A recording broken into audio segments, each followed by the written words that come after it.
توی این ویدیو تمرین 39 و 40 رو با هم اجرا می‌کنیم. تمرین 39 و 40 برعکس همدیگه هستن.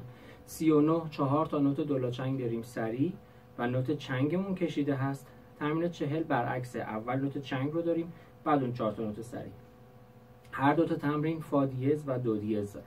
اول 39 رو میریم 4 تا دولاچنگ، یه دونه چنگ، ر می فا سل فا، می فا سل لا سل، فا سل فا سل فا، می فا می فا می. 4 تا سری، یه دونه کشیده، ر می فا سل فا، می فا سل لا سل. سعی کنین از تا جایی که میتونین از آرشه استفاده کنین، محدودش نکنین. فا سل فا بکشین، می فا می فا. ببینید من برای چنگ از همه آرشه استفاده میکنم. فا سل لا سی لا، سی لا سی دو ره، دو ره دو ره دو، سی دو سی دو سی، دو ره می ره دو ره.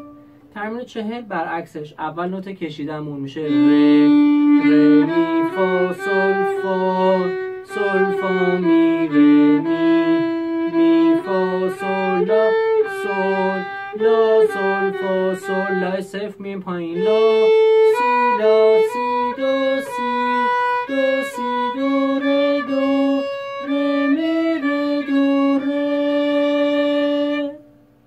پس حواسمون باشه که رو نوتای آخر که دولاچنگه میخوایم میزان عوض کنیم یا جمله رو عوض کنیم نمونیم و اینکه تا جایی که امکان داره از همه آرشه استفاده کنیم.